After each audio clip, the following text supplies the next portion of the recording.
Coming up, Chicago recognizes Juneteenth and promises a serious look at reparations. The NASCAR street race is almost here.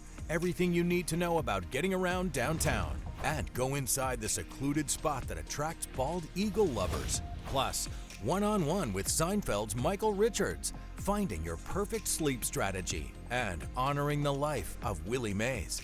This is your Fox 32 Week in Review. 300 firefighters had to be on the ground here in Westtown for this pallet fire. They tell me 20,000 pallets were stacked up inside of this business, and we actually have video to show that. We'll get to that in a second. I also want to point out the fact that 2 Chicago firefighters were injured in all of this. I'm told those injuries are very minor, but I want to pan off here and step out of the way so you can see this is still a very active fire at this hour, and we've heard from people that were out here early on. They were here right after 5 o'clock when this fire started. It started right after around 5:40 this evening, 3+ hours later, and you can see the Chicago Fire Department remains on the scene. The flames have been contained, but the smoke is still billowing into the night sky. In fact, you see them still putting water on some hot spots out here. Residents in the area and people that could see the flames raced to the scene to see up close exactly what was going on. Again, pallets fueled the flames. One man told me he could feel the heat. It was unbelievable. It was like opening an oven door and, feeling that initial blast of heat. I've never seen anything like this, to be honest. I'm from a big city myself. I'm from Brooklyn, New York. So this is definitely something I've never seen. Well, something, a lot of people have never seen, because this fire drew, I should say, quite the crowd. Hot, windy, right conditions for a raging fire. Flames so huge you could see them as far as you said, Scott, the suburbs. Some people even reporting seeing these flames around O'Hare International Airport. Now, on the ground, you could see the flames, and you heard from that gentleman, you could actually feel them. This fire started here at Commercial Pallet Inc. in the 2000 block of West Hubbard here in Westtown. It's not clear exactly how it got started. We did find out that all of the employees, 18 of them that work here, left the building sometime after 3 o'clock. So this fire started hours after that. Wooden pallets kept fueling it at this family-owned supply warehouse. The fire was then upgraded to a 411. That is the largest response to a fire, and we are told that 4 master streams were brought out to deliver water at high flow rates to put out the flames. It's really been grueling for these firefighters. There's a business next door that actually repairs trucks, so that means they have fuel, and firefighters had to work really quickly to make sure this fire didn't spread. And that's what we heard from the fire district chief. Take a listen. We're going to be here through the night. So there's a lot of hidden fire in there, a little bit in that 2-story, but those pallets, we're talking about 20,000 pallets inside the structure. Roof came in. We're going to be throwing a lot of water to try to get those hidden fires that the roof collapsed on. So this fire was so severe out here that the Chicago Fire Department telling me tonight that it actually created its own wind. Yes, it was able to create its own wind because of how severe it was. You got to imagine this has been really hard for the Chicago Fire Department. It was hot out here. It still is pretty hot out here. We have learned that the pallet company is a total loss. As for the businesses next door, the fire department, they consider this to be somewhat of a win because the fire did not spread to nearby businesses. But you just heard from the district chief that they will be out here monitoring any hot spots throughout the night. Much quieter here now at Tower Road Beach up here in Winnetka. Crews all morning long searching for that second missing boating victim has been recovered this morning with the Coast Guard's help. Take a look. This is some video from Air Fox that was shot just about an hour and a half, 2 hours ago up here in the Winnetka area. Along the shores of the Winnetka area, the fire officials tell us that the victim was spotted about a mile offshore this morning and recovered north of Winnetka. Then the Coast Guard boat was seen heading into Chicago's Montrose Harbor to get that victim into an ambulance. Winnetka Fire Chief John Ripka explaining what took place last night that caused 2 women to be in the water. 2 boaters left Evanston. They were boating about 2 to 3 miles out here around dusk. Wave conditions changed in Lake Michigan. Boat capsized. 2 women in their early 50s. were unable to upright the boat. They then began swimming to shore. With wave conditions, they ended up getting separated.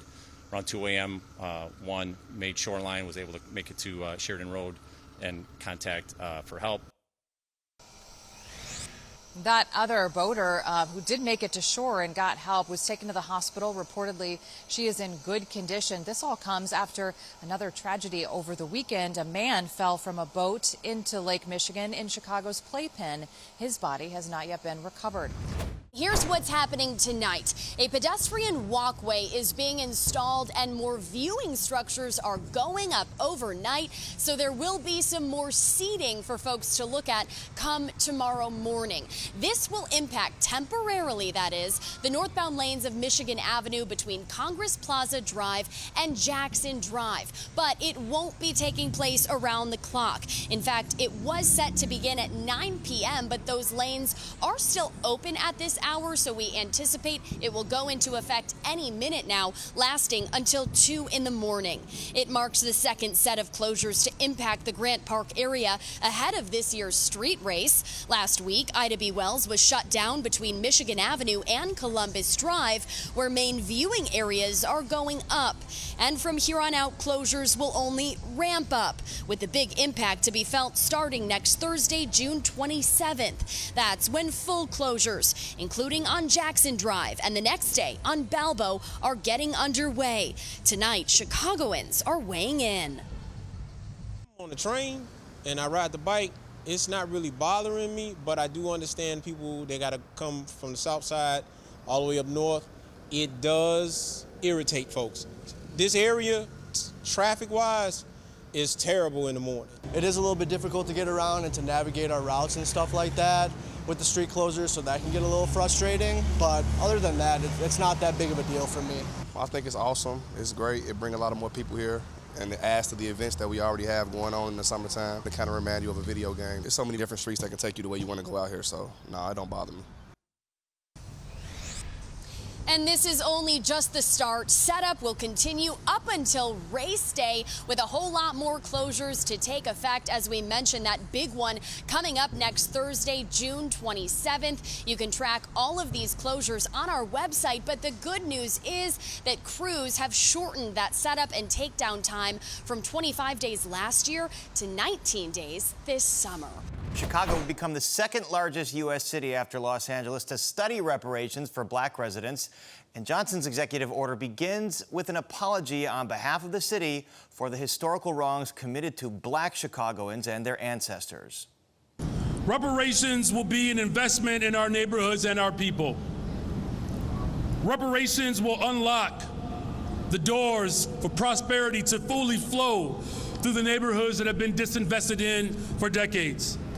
And as we grapple with the challenges and the hard-fought victories to get to this point, we must never forget our goal to make sure that reparations become a reality for black residents of this city. So this executive order creates a reparations task force that will create a definition and framework for reparations, identify areas for restorative action like in housing, jobs, education, criminal justice. It'll conduct a comprehensive study of the harmful policies that have contributed to segregation and poverty in Chicago. So think about things like housing discrimination, redlining, and the construction of interstates that divided neighborhoods, etc. And finally, it will make recommendations to the mayor and city council for action. The mayor has pledged $500,000 for this effort in the current city budget. No word on whether the study will come up with a funding source to provide resources for reparations. 38th Ward Alderman Nick Sposato acknowledges the evils of slavery, but says he believes this task force is questionable. Who divisive is going to divide us even more? By us, I'm saying the city, not the council. I don't know what the fairness about it would be. Of course, they didn't come out the report yet. Maybe the report will say, no, it's not necessary, but I highly doubt that. And 16th Ward Alderwoman Stephanie Coleman praised the move. Remember, Johnson has taken some heat from black Chicagoans who are upset about resources going to newly arrived asylum seekers. This perhaps a way to reestablish his commitment to them. This is the kind of heat that can really get to you, and it is day 3 of the excessive heat in Chicago. So if it's too much for you, you can head to one of the city's 6 cooling centers like the one we're at here in Uptown. I'll give you a full list in just a moment, but there are plenty of ways to beat the heat. And yesterday, a lot of folks chose to head to the beach. Now, it's a great place to cool off, but you better be sure you have plenty of sunscreen and drinking water. It's also a perfect hat day. And yesterday, 77 Chicago Park District pools opened as well, a week earlier than last year, thanks to more lifeguards available.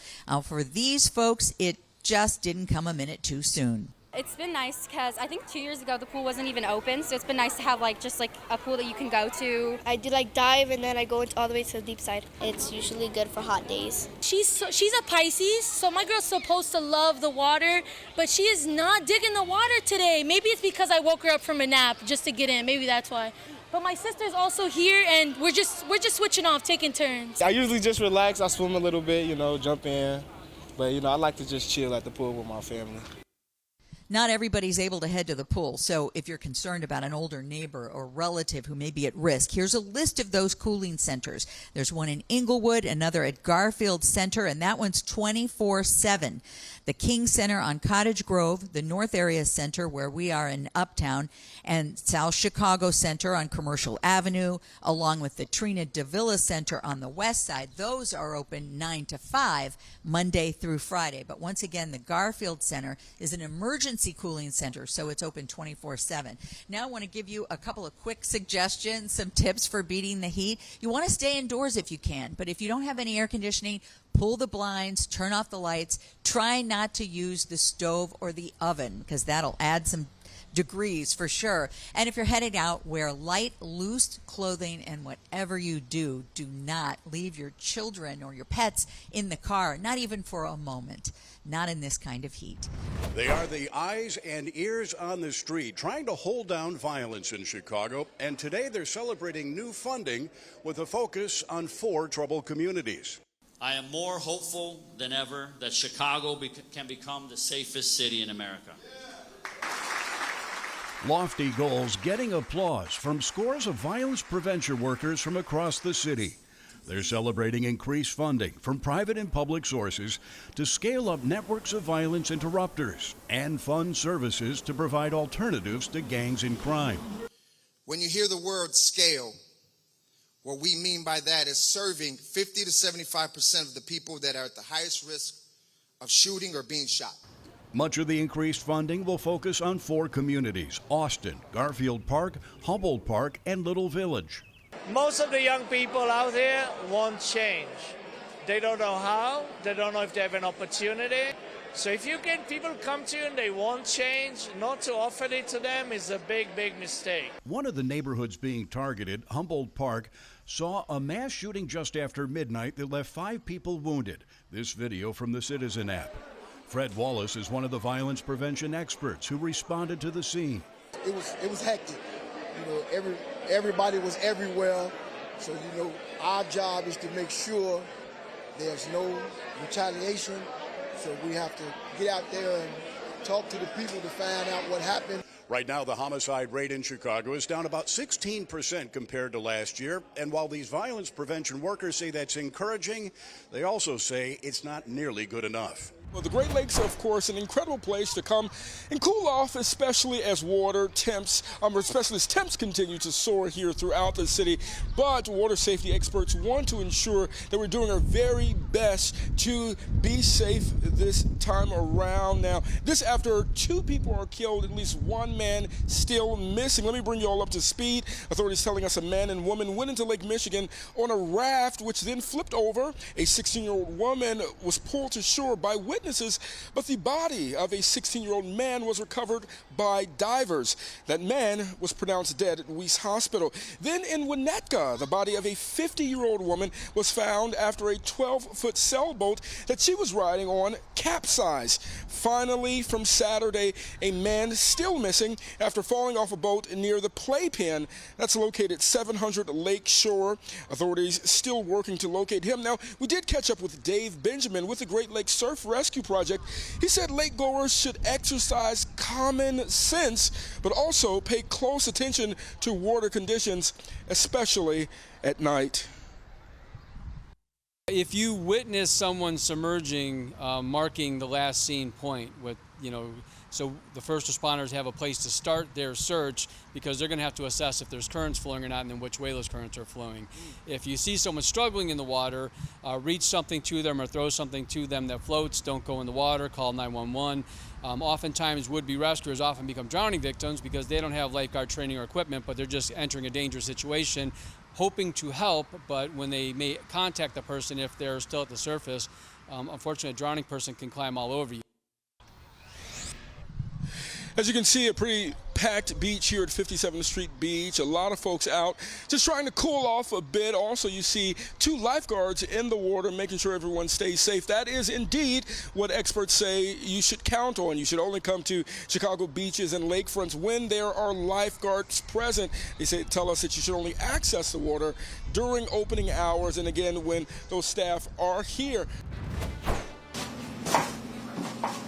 Georgina Pereira has been operating her Brazilian restaurant Sinha in the basement of her townhome near the United Center for 18 years. I do all the cooking, all the decoration, all the menus, set up all the menus.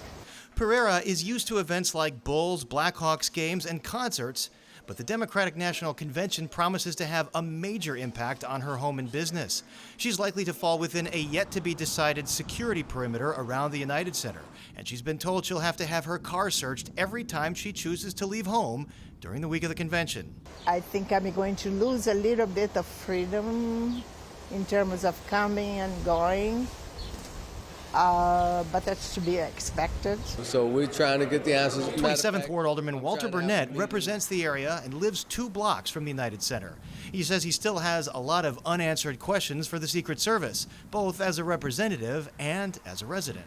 And I understand that they can't tell us everything for security purposes, but only thing we just need to know is how we get to work, how we get to go to the store, how we get to go to the doctor, how, all of those basic things that normal people have in their lives. For the folks that live and work, close to this perimeter, is it going to be safe? It will be safe, and we want everyone from Chicago to enjoy this historic event. Derek Mayer is the Deputy Special Agent in charge for the U.S. Secret Service's Chicago Field Office. He walked me through some of the work they've been doing to keep the city that works working during the DNC. Mayor says a specific security plan, including a perimeter, won't be finalized until late July. We understand that mail still needs to get delivered. We understand that Amazon package still needs to be delivered, and we're working with the local community to ensure that still happens. You also have the medical district very close to here. Is that a concern too? Is that part of the planning, making sure that access to medical district for emergency responders is unimpeded? Very good question, and we have been working specifically on that issue for several months with Chicago Police Department and the Chicago Fire Department to ensure that the hospitals remain open and the passageways for emergency vehicles can still get to these hospitals unimpeded. Chicago's Office of Emergency Management and Communication has been distributing these pamphlets to residents and businesses. One includes a QR code that takes them to a website where they can fill out a survey. Pereira simply wants to know if she can operate her business as normal during and in the weeks leading up to the DNC, and whether it will be safe for customers to come. We don't know which kind of rioting is going to happen. I'm sure many groups are going to take advantage to express their dislikes. At a recent joint appearance with CPD Superintendent Larry Snelling, U.S. Secret Service Director Kimberly Cheadle promised a plan that would minimize headaches for Chicago residents. Snelling said that protests that disrupt the lives of locals would not be tolerated. If you block a roadway or you block a venue or you're on private property and you refuse to leave, those are crimes. If security preparations mean Sinha has to shut down for the week, Pereira says DNC officials can make it up to her with a catering contract to feed some DNC VIPs. I'll introduce my black beans to Biden. You think he'll like it? Oh, I'm sure. Everybody loves my black beans and rice. The U.S. Secret Service plans to brief community members next Tuesday evening, June 25th, at Malcolm X College. Coming up, soar like an eagle at a bird-watching hotspot. a local stop on the Underground Railroad, Revealed. And we're helping you keep your brain sharp. Everywhere you look, you have History of the Tribune. Chicago's most unique skyscraper, restored and reimagined. Ooh, behind the curtain. During construction, countless time capsules were discovered, Had a letter from the sports editor of the Chicago Tribune, including the most significant relic from the biggest scandal in Chicago sports history. What other wonders does the tower hold? Streaming on your smart TV, only at Fox 32 on Fox Local. Search Fox Local on these streaming platforms. Download and watch today. We're going to the Crown. Let's do it.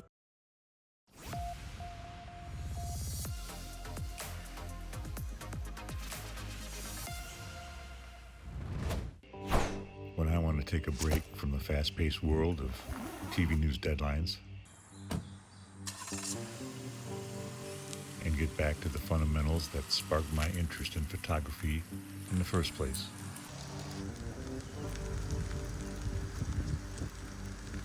I typically head north.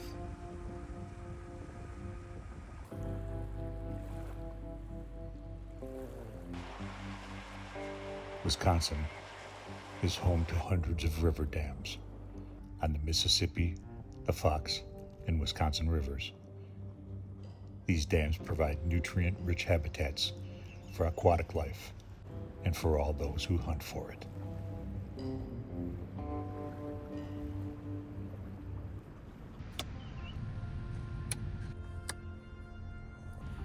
It's that unique combination that brings myself and my fellow photographers together.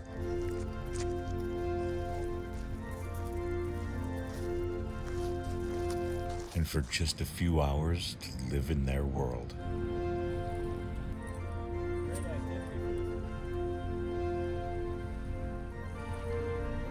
America's symbol of freedom.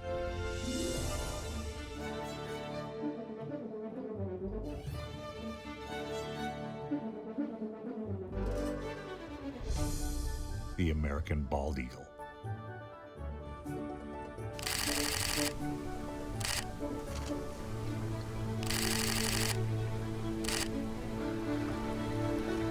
They're up there flying around. They're upside down and sideways, and wings are flapping everywhere, and you're going brrrr. And when you look afterwards, you go, wow, that was really cool. They have such an intense and fierce look when they swoop down to grab a fish.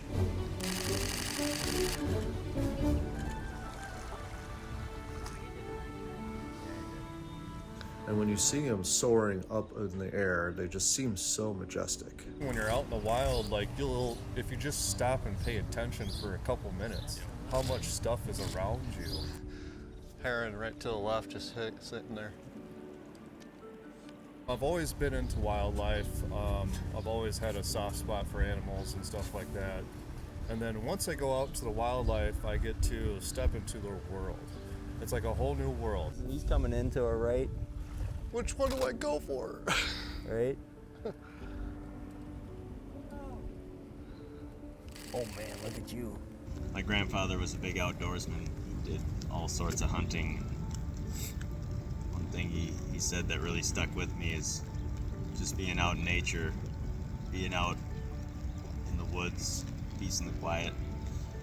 That's the real prize.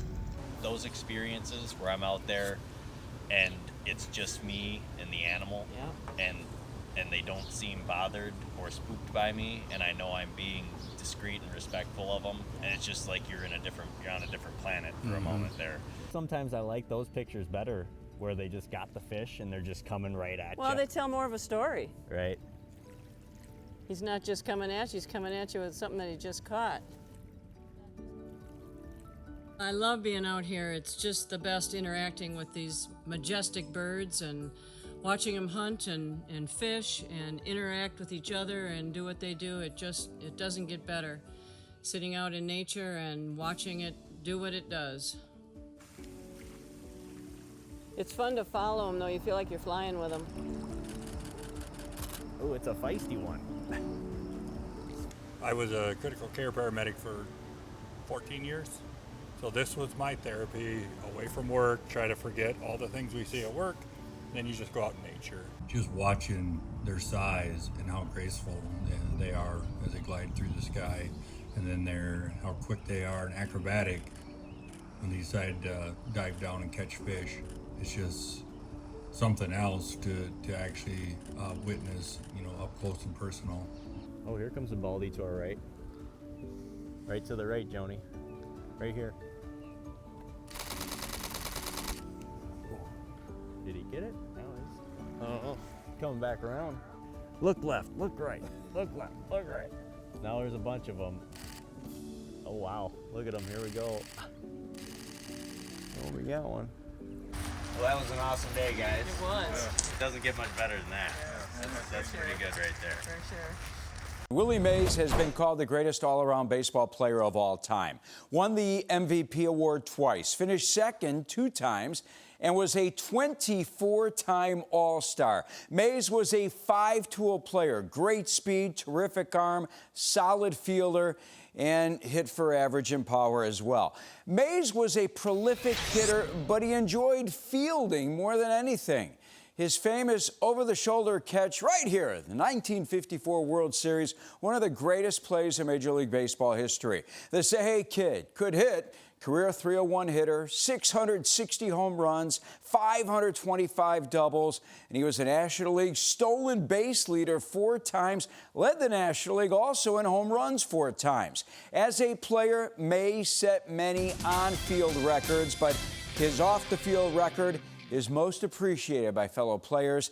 In 1963, Mays signed a contract with the Giants worth $100,000 a season, the first 6-figure contract in baseball history. Many people love the character of Kramer from Seinfeld, but for nearly 20 years, actor Michael Richards has stayed away from the public eye following a 2006 racist rant at a comedy club that was recorded and went viral. Richards writes pretty openly and extensively about what happened in his new memoir. It's called Entrances and Exits, and I spoke with him about the idea that he just could not write a genuinely honest book without talking about what happened and how he approached telling the world about what really went down that now infamous night. Just stay honest and open. If I'm coming out to meet you, the public, I have to be honest about the situation, what happened, and how I came to terms with it, how I've moved on. And I'm open to sharing that. And I go into much of it in the book. Yeah. Very openly. One of the details that you wrote about that I thought was interesting is that you tried to find the man that you were speaking to that night, and you weren't able to find him. What would you have said to him? Is there anything that even still you wish you could have said to him? Oh, I imagine that we could have sat down and had a chat, talk about what just happened, what's going on, and work through it, get to a place of greater understanding rather than walking away so angry, But then I took it up in myself. I could dialogue with that man. I could find that man's place in myself. So it became inner work. Yeah. If someone reads this book and hears your story and still says, I don't know. I still think about that. To what person? To what would you say to that person? Oh, I'm sorry, but you'll have to work it out. It's your kick. You've got to get at it, and I'll go for an explanation if the person is around. But I know there's some people who are simply not going to accept such a despicable night. I've got to get to that acceptance myself, and that's what that's all about, yeah. We're going to have more from Michael Richards coming up in the next hour of Good Day Chicago, including looking back at his favorite memories playing Kramer on the set of Seinfeld. His new memoir, Entrances and Exits, is available now. Okay, speaking of entrances and exits, do you feel like he might enter the public life of performing again? I don't think so. It seems very much like a closed chapter. He's got a kid now. He just has been battling cancer recently. Okay. And this seems like his point where he's making his peace. I asked him if the book is an entrance back into our lives or an exit out of it, and he said it's a little bit of both, but he has also been on record in other interviews saying that he's not using this to look for a comeback. Do you know which cars are the most American?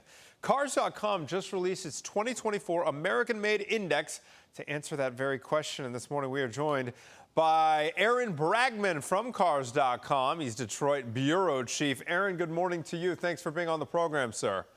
Good morning. Thanks for having me here. All right, so what is the American Made Index and what is its purpose?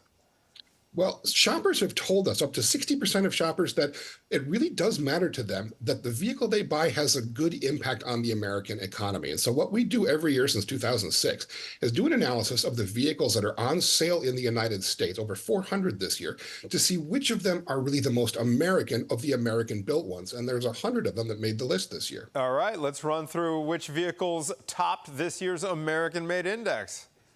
Well, up top this year, again for the third year in a row, is the Tesla Model Y electric SUV. But unlike last year, where Tesla took the top 4 spots, we've seen some mixing up of the top 10 list this year. Second place goes to the Honda Passport, built in Alabama. Third place goes to the Volkswagen ID4. It's also another electric crossover SUV. Tesla again comes in at 4th, and there's Teslas on the list as well, but there's as many Hondas on the list in the top 10 as there are Teslas this year. Okay, you're going to have to break this down for us. I see a German brand. I see a Japanese brand. How are these American made? That confuses some people a little bit to see foreign nameplates on this list, but we have to remember that foreign automakers have been making cars in the United States for decades now. There are a number of plants all throughout the country, so it doesn't necessarily mean that that badge on the hood is really indicative of where that car is made or where the economic benefit goes to. The things like the Jeep Gladiator is, one of the top, we call an American brand, I guess. We still have Tesla there. Tesla is very much an American brand, but when we think of the Detroit 3, that's the first one that comes to play as the number 8 in the Jeep Gladiator. That's wild. So even the big 3, the closest they get to the top of the list is slot number 8? Yeah, it's true. Well, it really depends on how the content of these vehicles is measured. So we look at things not just where the vehicle is made in terms of final assembly, but we also look at things like where do the parts come from? Where do the engines and transmissions come from? How does it all fit together? What does the impact of that plant's workforce have on the general community as well? So there's a number of different factors that go into calculating this list, and there's a number of foreign nameplates that do make that list. That's really interesting. Now, one of my vivid memories from childhood growing up, Aaron, is passing by American Ford plants with my dad and him explaining to me that if you have a foreign car, do not park on that lot because the union, that's stuck in my mind. Given this list, is that logic faulty logic? Well, to some extent. I mean, union-made vehicles are very important, especially for union members as well. So, I mean, there is that idea that you have to have that kind of attention for it. But again, there are a number of foreign-made nameplates, foreign-made vehicles. Like that Honda Passport has very high domestic content in terms of its engines, transmissions. And we've seen some things like the Jeep Gladiator came up in the list because it stopped importing diesel engines for that vehicle for this model year. Any other surprises that made the list in your mind? Well, I think the bigger surprise is what fell out of the top 10, which is like the Tesla Model 3. It was very high last year, and this year it's popped down to number 21. Again, that's indicative of foreign parts content. They had a redesign, and the foreign parts content went up by 15%, dropped them off the top 10. Actually, pretty fascinating stuff. Aaron Bragman with Cars.com. Where can folks check out the entire index if they're really curious and want to really drill down into this list? Well, that whole list is available at cars.com/AMI, and you can check to see if the car you like is on that list. Okay. Aaron, thank you for your time. Stay cool up there in Ann Arbor, Michigan. Appreciate it. Well, in honor of Brain Health and Alzheimer's Awareness Month, we're learning about some of the lesser-known medical practices that can help keep your brain in good shape. Ayurvedic doctor and creator of the Cosmic Alignment Method, Nidhi Pandya, joins us now to explain. Good morning to you, Dr. Pandya. So, Good morning. What exactly is Ayurveda, and how does it go beyond just diet and lifestyle? Right.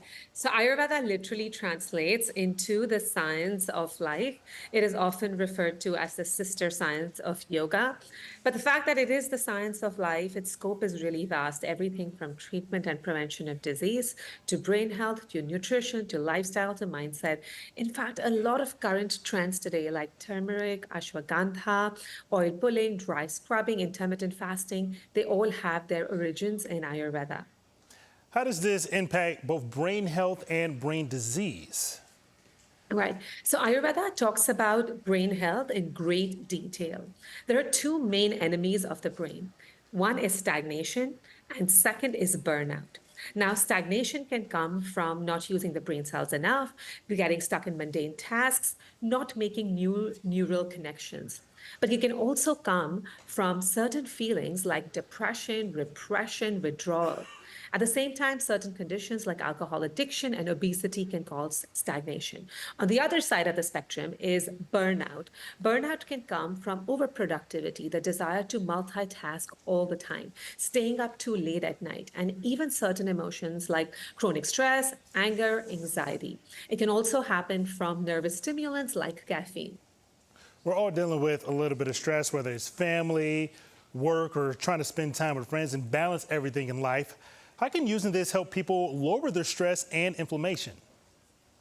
Right, so there's a few practices that I would recommend everyone to do. The first one is called resonance breath. So resonance breathing is a slow breathing with a longer exhale. You can find it on an app online, but 5 times a day you want to set timers because you want to systematically train your brain to go into a resonance breathing pattern, which causes instant repair. But also getting a good night's sleep is extremely important. What people don't know is that the actual act of thinking causes debris in the brain, which needs to be cleaned out by something that the scientists are now calling the glymphatic system. And thirdly, I'll say, even if you cannot meditate, you want to listen to classical music. Let it play in the background because it stimulates certain neurotransmitters in the body that go and support brain health, lower chronic stress and inflammation. And you also have a new course that teaches strategies and skills for people to get in charge of their health. Can you tell us a little bit more about that? Right, because so in today's day and age, there's heavy reliance upon experts. There's a lot of information out there, and that often disconnects people from their own inner wisdom, which our ancestors have used for thousands and thousands of years to live long, healthy lives. So my program connects people back to that inner wisdom, taking away all of that noise of information so that they can take charge and feel confident about their health, happiness, and beyond. Dr. Pandya, thanks so much for joining us and giving us these tips on how to keep our brain in top shape. June 21st is the longest day of the year. It also just happens to be World Giraffe Day. I'm here at Brookfield Zoo, Chicago with Dr. Mike, and we are feeding the giraffes. And this is one of the experiences that guests can take part in. This is. So we've got a giraffe feeding encounter that gives our guests the opportunity to basically do what we're doing now in a little bit more of a controlled setting, but give the chance to give these wonderful animals a piece of lettuce and get to experience them up close. Now, what do they typically eat in the wild? So in the wild, they eat trees. They're entirely herbivorous, so leaves and shoots off of plants. They're, from a digestive standpoint, we call them just kind of a fancy cow. So they've got the same type of 4-chambered stomach that we see in our domestic cows. And that's not the only interesting fact about these guys. I mean, their necks are so long, but they're a lot like us. They are, yeah. So same number of bones in their neck as you and I. So they've got 7 vertebrae in their neck. They're just the size of our head, essentially. That gives them that long neck and the ability to really reach up high into the trees to get the leaves that other animals can't reach. And June 21st isn't only a celebration because it's World Giraffe Day, but there's also a birthday to celebrate here at Brookfield Zoo, Chicago. That's right. So one of our giraffes was actually born on World Giraffe Day, which is incredible. So we love celebrating that birthday every year. We've also got a young 9-month-old giraffe, Kenda. So our guests have the opportunity to see her out and about this summer. How do you tell them apart? So their spot patterns are actually all different. So the same way that, you know, we have fingerprints, they have spot patterns. So you can tell them apart by the patterns on their fur. And Dr. Mike, I understand that they are an endangered species. They are. So we've seen a very dramatic decline in giraffe populations in the wild in Africa over the last several decades. To where the numbers in many places are very low, and several of the species of giraffe are endangered. Mostly hunted, and then loss of habitat are the 2 main driving factors behind that. Well, they are beautiful animals. They are so super sweet. If you want to spot the giraffes here at Brookfield Zoo, Chicago, they're right by the north parking lot entrance there. It's always one of our favorite stops when we come to Brookfield Zoo, Chicago. Coming up, Jake goes one-on-one with Common, finding your perfect sleep strategy. And we end the week with some acrobatics. Oh my God. A Ghostbusters Proton Pack. Harold Ramis wore this. Indy's fedora. That's his suit? And an epic collection of other movie props hidden in a Chicago suburb. Wow. Deep underground. And that heart is the beating heart from Temple of Doom. Experience Hollywood history one prop at a time when we take you inside Nerdvana. Yes! Streaming on your smart TV. Only at Fox 32 on Fox Local. Search Fox Local on these streaming platforms. Download and watch today.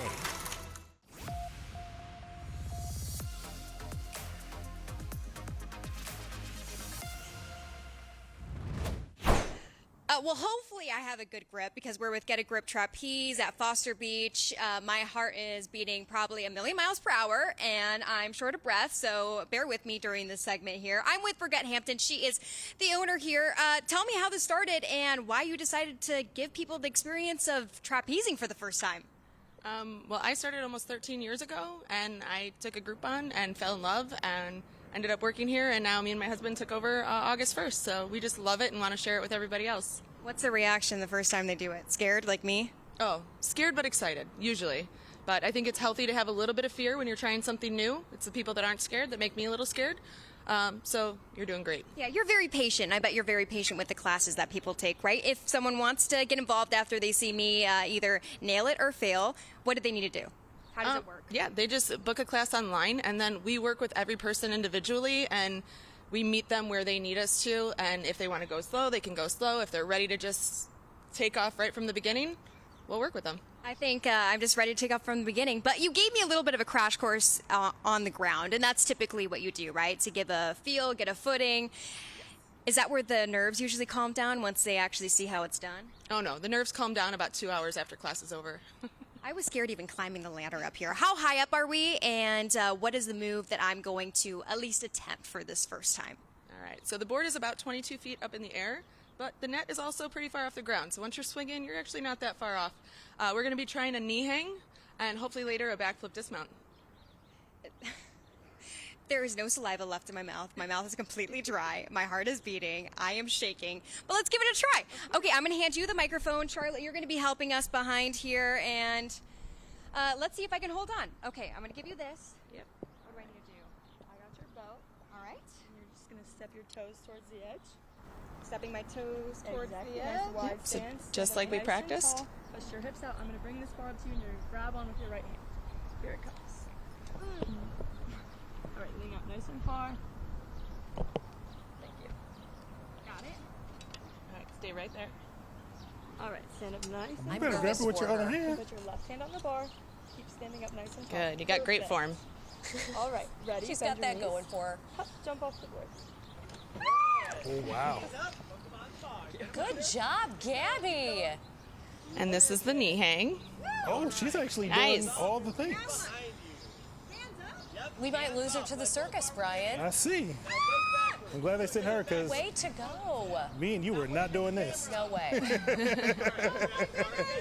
She's actually doing pretty great. good. I said my hands are way too sweaty for that. Next, she's going to be doing backflips off that thing. Woo! How Great job for a first fun. run. The Southside blend. One had Hennessy, the other a book of street ministry. The third gave a mirror and told me to remember me. That gentleman right there. Common will be taking the stage next month for a special concert to celebrate the 20th anniversary of Millennium Park. And Jake had the chance to talk to Common all about this. Yeah, I love this guy. He's always cool whenever, and also he always makes time for us here at Fox 32, which Friend is of the great. show. Yeah, friend of the show, we like to say. July 20th, Common will be performing at the J. Pritzker Pavilion. Not just that, he's performing with the Grant Park Orchestra. It's all to celebrate the 20th anniversary of Millennium Park. We had the chance to sit down with Common at Millennium Park on Friday with the orchestra rehearsing behind us. And we talked about the value of young people in Chicago having access to the sort of arts and performances that are provided at Millennium Park and what he hopes a young person might take away from his show when he takes to the stage next month. Whenever you're going to be up there on stage, there are going to be young people in the audience, and they're going to be watching going, I want to be him. I want to do what he does. He's from Chicago. He's made it. He's got the Oscar. I want to be able to do that too. If there's a young kid out there who's going to be watching you up on that stage, what do you hope that they take away from you being up there? Well, I hope that they feel that their capacity and their potential to do exactly what I'm doing and more.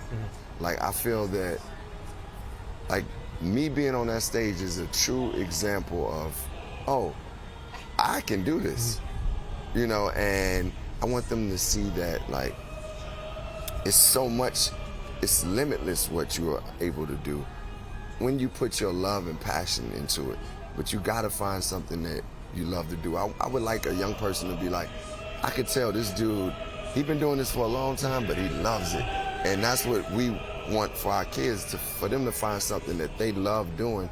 And it's a joy that comes with that, even with the hard work that it takes, even with the ups and downs of sometimes things being successful and sometimes not, but success is all in how we look at it.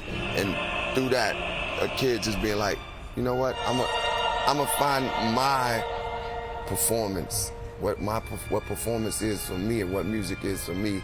If they can find that I will be like, have accomplished one of the greatest goals and visions in my life. And that's to inspire and give young people a place to reach their dreams.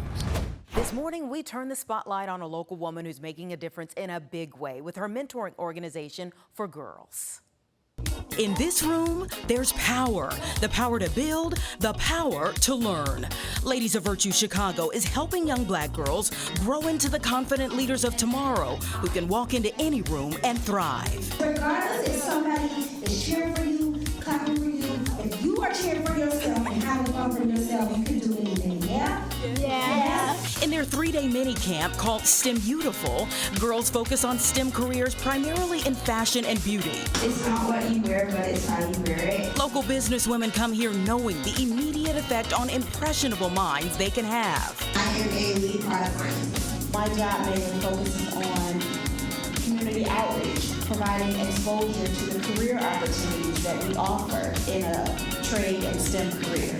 This is just one of the many opportunities a Chicago native has created to foster valuable connections within the community that blossom over time. We currently have 22 program sites, and that does include schools as well as low-income housing and community centers. She's molded a passion for mentoring into a powerful force for change. I am the founder and CEO of Ladies of Virtue. This is Jamila Tremuel. I grew up on the south side of Chicago in the South Shore community, and my dad used to always say, you are an African girl and you can do anything you put your mind to. She knew that not everyone gets that message at home. Some of my friends' lives were taking a downward turn, and that's when I realized that positive role models can literally change the trajectory of your life. Oral tradition has always been a part of African culture, and we do pass things along at the dinner table and from our grandparents on down. That is being lost. We're surrounded by history every single day. Now, the cars at that McDonald's drive-thru there in Maywood likely have no clue that they're just steps away from a stop on the Underground Railroad. You have such a rich history here that it has to be highlighted. The halls of the Westtown Museum in Maywood are filled with stories of Black history, soldiers who lost their lives fighting for our country. Maywood was also home for Fred Hampton, the iconic Black Panther Party leader who was shot and killed during a raid by Chicago police in 1969. Our youth, they're not getting much in school as far as history. Dr. King, and that's about it. But there's so much more to Black history than Dr. Martin Luther King Jr. That is a piece of Black history. George Stone II always loved history.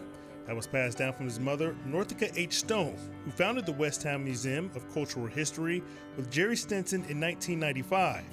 As part of Juneteenth National Freedom Day celebration, the museum is hosting an African American Heritage Trail tour. One of the stops includes a 10-mile Freedom House, which was once a stop on the Underground Railroad. The slaves that were running away, they only could travel so far. They only could travel by night. And so it just made sense. Every 10 miles have some place of refuge. Now you realize that Lake Street, where the McDonald's is now, was a known travel route. Okay. So it came up from the Mississippi River, Route 20, which you could take that all the way down through southern Illinois. That'll take you down to the Mississippi Basin. Right. And so they would travel along that route. The Freedom House was torn down in 1927, but its legacy lives on through this monument that sits right off the Des Plaines River and the northeast corner of this McDonald's parking lot at Lake Street and First Avenue. As we go on, go west, there are more and more. There had to be places for runaway slaves to get protection and to sleep, and these people would take them in and feed them, let them rest, and then point the way.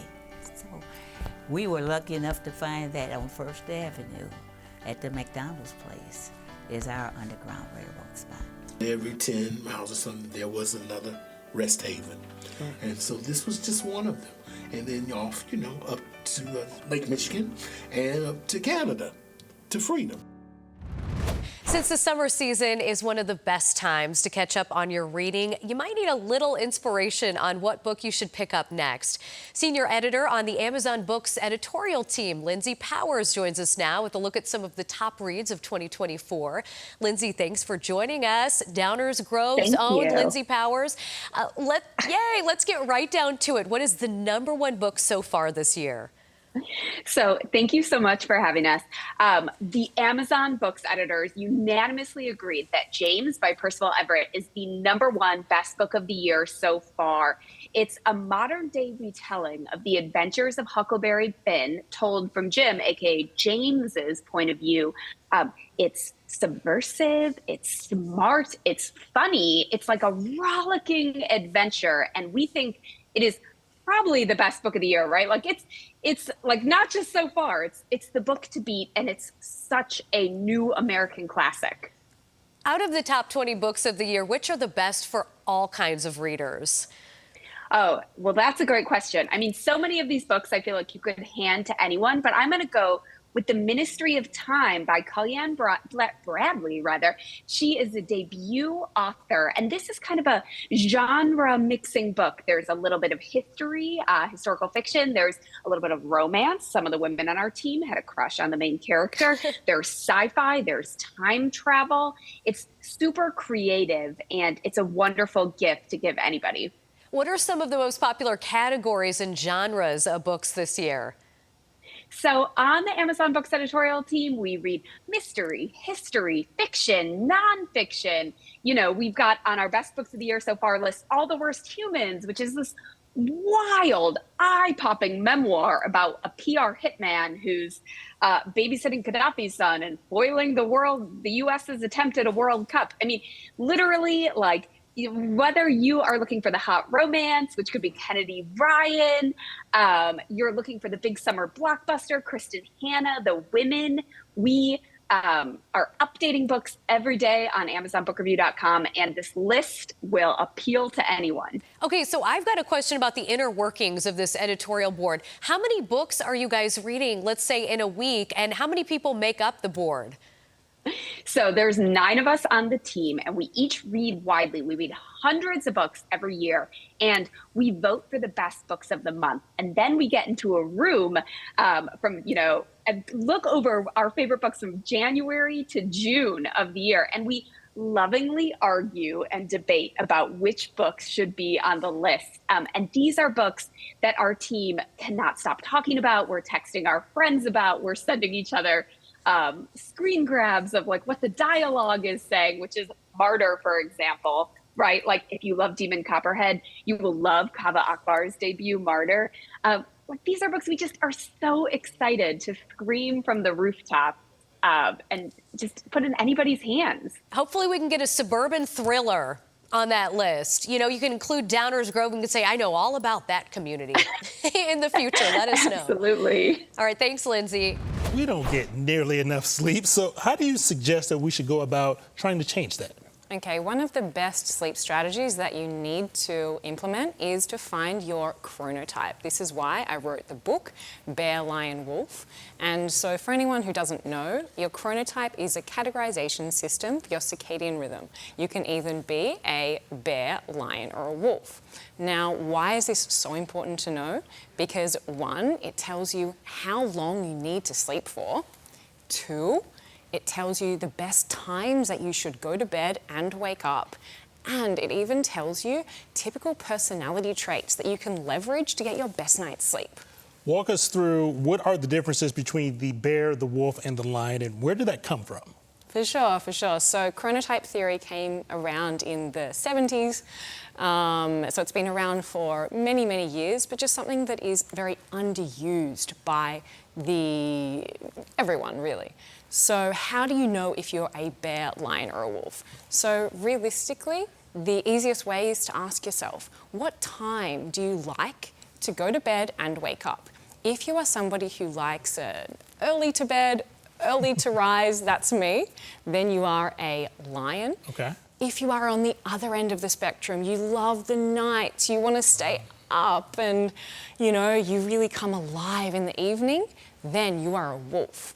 And if you're neither here nor there, but you're somebody who just simply needs so much sleep, then, my friend, you are a bear. Which one do you think you are? I think probably a bear. I think it kind of depends because my schedule shifts from when I'm here during the week, getting up at 4:15 in the morning compared to the weekends where you want to have more of a regular life. Yeah. You touched on this briefly about getting enough sleep. Is there an optimum number or does that shift depending on the person? Yeah, so it really depends on what your chronotype is. So if you are a lion, you'll ideally need 7 hours of sleep. If you are a bear, you need 9, and I mean 9, like quality hours, not just fluffy hours, but quality. And then if you are a wolf, you need 8 hours. But the thing is with wolves, they usually won't get their 8 hours of sleep because their ideal sleep time is 12 o'clock until 8 o'clock in the morning, which is just not conducive with the way our society is scheduled, right? Right, not at all. Right? So they're often finding themselves super, super sleep deprived, super wired in the evening, and just suffering the many consequences of lack of sleep because they're not getting enough. So, you know, they're anxious, they're stressed, they are moody, they're not able to focus. So, yes. Where can people find your book?